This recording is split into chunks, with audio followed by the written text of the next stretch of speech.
the pirates. "Hello, little one. I'm your mother," Moira says to the tiny Lidris that had been literally bouncing around a playpen with a hollow projector showing a child's show to keep her entertained. A series of purple polyester dresses had been fitted onto her bodies, and they were soaked by the deadly contact poison. The little girl bounces into her and starts examining her all over the place to try and figure her out.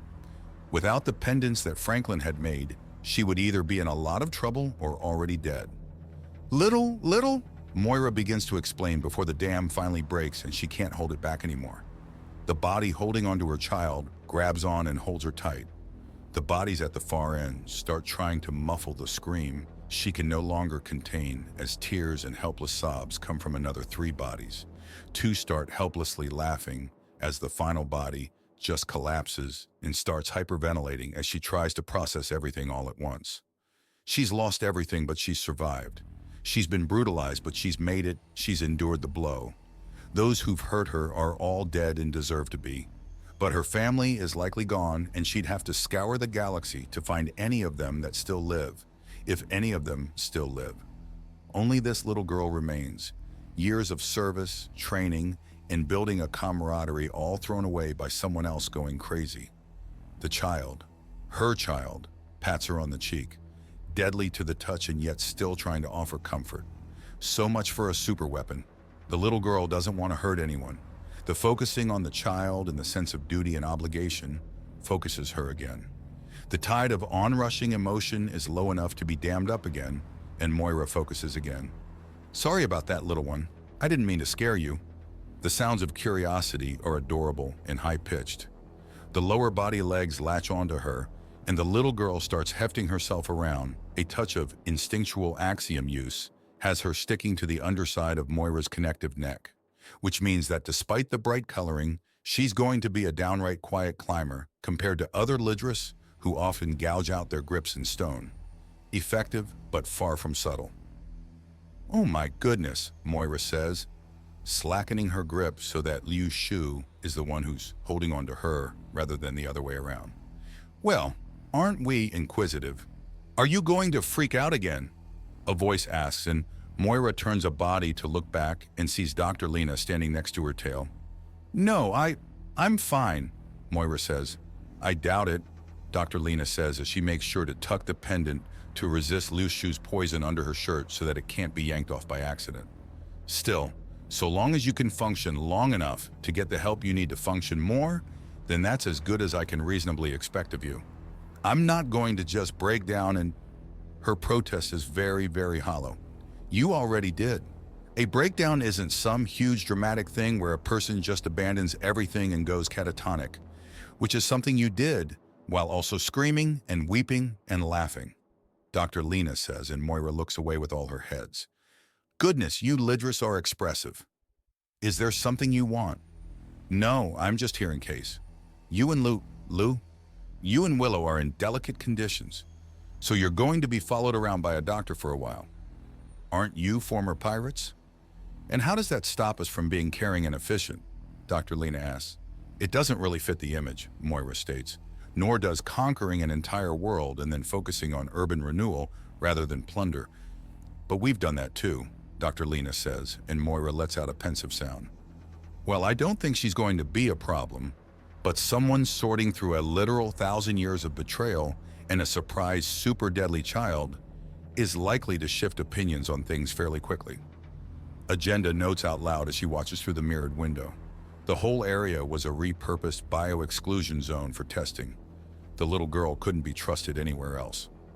"Well, how about some good news?" Mercy asks her. "Such as?" "Test came back. The girl's poison dilutes fast in water and loses most of its effectiveness. And at boiling temperatures, it's only a rotten stench, not dangerous to anything," Mercy explains as she stands up further and holds herself up while leaning against the glass with one wing hand as she stares into the room. "Standard laser scouring will take care of everything. But if it soaks into something, it'll need to be basically boiled or have ammonia introduced." "Isn't ammonia in human urine?" Agenda asks, and Mercy suddenly goes still. "You just imagine getting a shower from Ryu if you get a dose on you, didn't you?" "I will not be answering that question." Mercy states, which is all the answer Agenda needs. Right. Well, it's not so dangerous as we thought. But if you're caught off guard by this poison, then it's deadly. Agenda notes, like pretty much everything related to combat in any way, shape, or form, or just everything really, ignorance kills, Mercy remarks with a sarcasm-filled tone. True enough, Agenda says before considering. Still, I'll bother Franklin for the designs of these defensive amulets. I want everyone this girl goes to be full of the things, Agenda says. Or we could have a reverse of the amulet on the girl herself and stop her from trailing poison everywhere she goes, Mercy says, and Agenda slowly turns to regard her. I suppose expecting this little girl to do what my little girl won't is a bit silly, Agenda asks. Yes, Mercy agrees. How are your little flappers doing today? It's a fight to get them to unhook from anything they get their claws into. Normally not a problem, but they're in the habit of dropping down and landing on their father and hooking into his clothing, Mercy says before letting out a deep throaty chuckle. A couple of them came out as bloodsineer, so they've been getting bitey. Ryu learned that the hard way when he thought little Patience was just teething and she tried to get his finger off. Oh yes, you should see how Miles has been handling his pups. He looks so annoyed with himself when he gives them some proper chew toys. Apparently to him, treating a baby like a pup is considered bad form, but he has no idea what to do when his baby is a pup, Agenda says with a smile. Of course you know he's really giving his best when he all but begs for health under a pile of his children. Speaking of, has Jingai had a Jingai? Mercy asks in a worried tone. No, her daughters are aware on a level that Jingai isn't, Agenda says before frowning. It's strange and sad to see, really. Yes, Mercy says in an uncomfortable tone. She's happy her daughters will be wise and strong. She's begun the final story, Agenda says.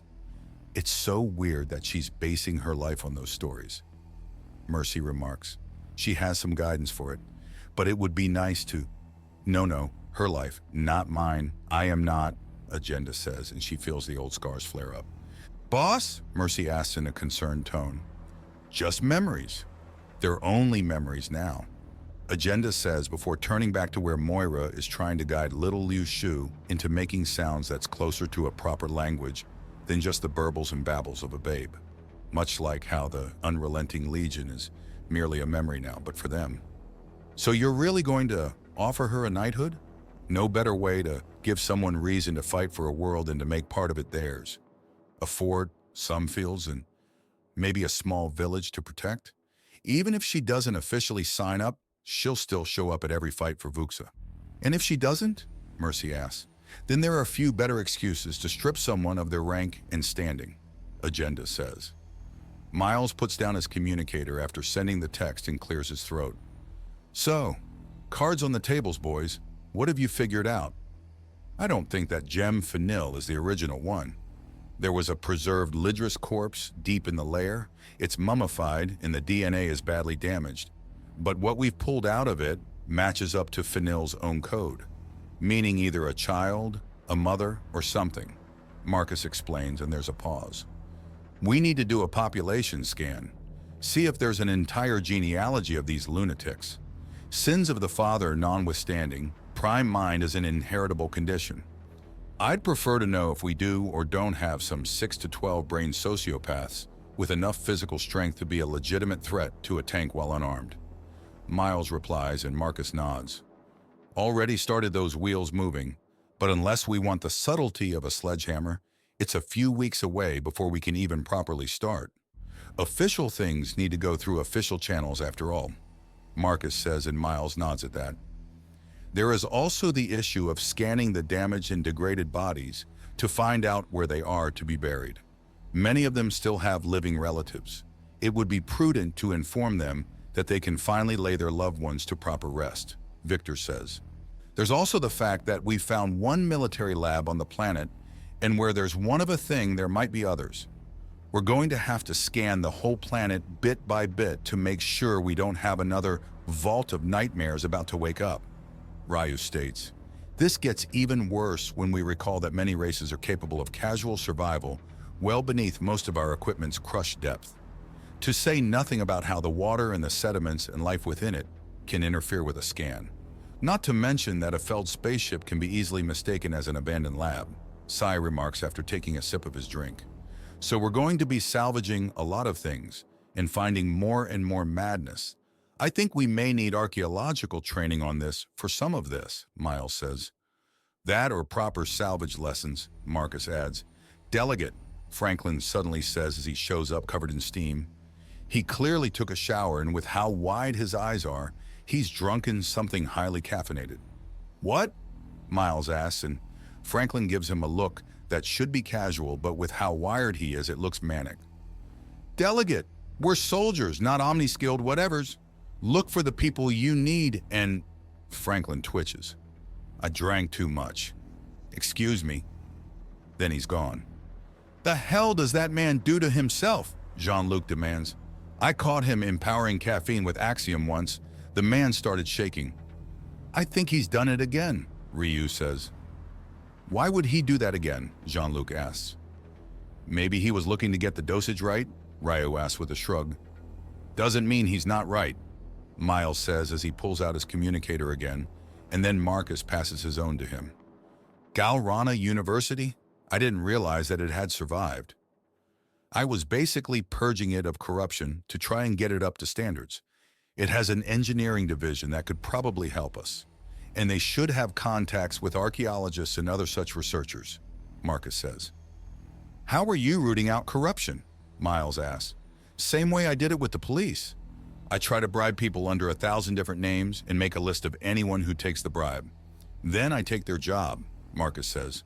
No second chances? No, I'm making examples. I'm putting the fear of the bribe into people.